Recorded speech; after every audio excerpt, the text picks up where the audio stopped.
Wilson County is the only county in the entire state that still does it this way. Possibly we're the only county in the state that is doing it correctly. A county's 911 system under fire tonight, and here's the reason why. Are critical seconds being lost in an emergency? One former 911 director says this isn't just costing time, it is costing lives. Chris Conti first told us about the problem last night at 10. Tonight he asked, why isn't this problem being fixed? Well, Carrie, to start with, those in charge don't necessarily think there is a problem here. But in perhaps the most egregious example we uncovered, one 911 caller was transferred 3 times before getting help. And at least one former official is calling for change. 911, where is your emergency?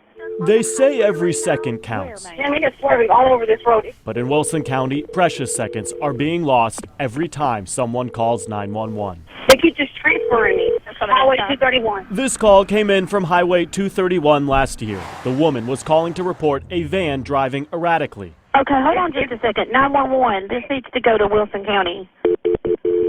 She is transferred once. All right, if you'll disconnect, I'll transfer her back. Okay. Thank you.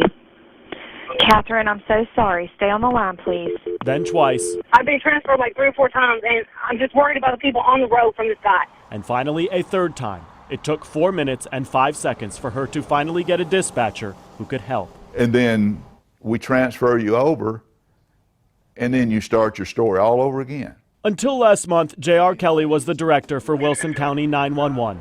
He resigned after trying unsuccessfully to get the current system changed. Maybe in somebody's mind it made sense to operate this way, but not in today's world, not in today's technology. Every year, 25,000 911 calls are made in Wilson County. Of the 94 counties in Tennessee, they are the only one where calls are not directly routed to a dispatcher. I'll get someone over there. The first person who answers the phone can't send help. The executive summary there on page 3. The decision to run things this way is up to this 11-member board. When we changed to the state plan, Longtime member David Hale has staunchly opposed upgrading what some law enforcement officials call an outdated system. Wilson County is the only county in the entire state that still does it this way. possibly we're the only county in the state that is doing it correctly. Just last week, Wilson County 911, where's your emergency? My brother shot himself. a little boy called 911 Okay, where are after his brother accidentally shot himself. And you said your brother shot himself? Yes, sir. Stay on the line and let me transfer over to the Lebanon Police Department, and I'll notify the ambulance.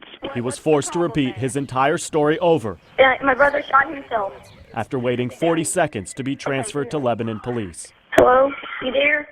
We were not able to give, the young man the attention that he needed.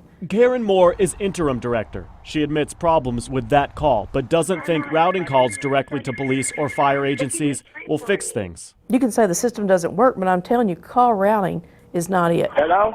What bothers you the most about this? Potential loss of life and the agony and frustration I hear in people's voices when they call 911. I've been transferred like 3 or 4 times. Every second may matter, but in Wilson County, not every second is counting. It's just resistant to change. Hurry, please. So what is the solution here? Most parties involved, including the interim director, say ideally it would be a centralized dispatch for the entire county, but sources that we've talked to say both politics and money will likely keep that from happening. Carrie. Someone who lives in Wilson County, I'm just dumbfounded. This conversation is not over. Chris is headed downstairs right now. He's going to fire up Facebook Live and answer your questions about this. And on our website, you can listen to those 911 calls in their entirety. You can also see both of Chris's reports on this story.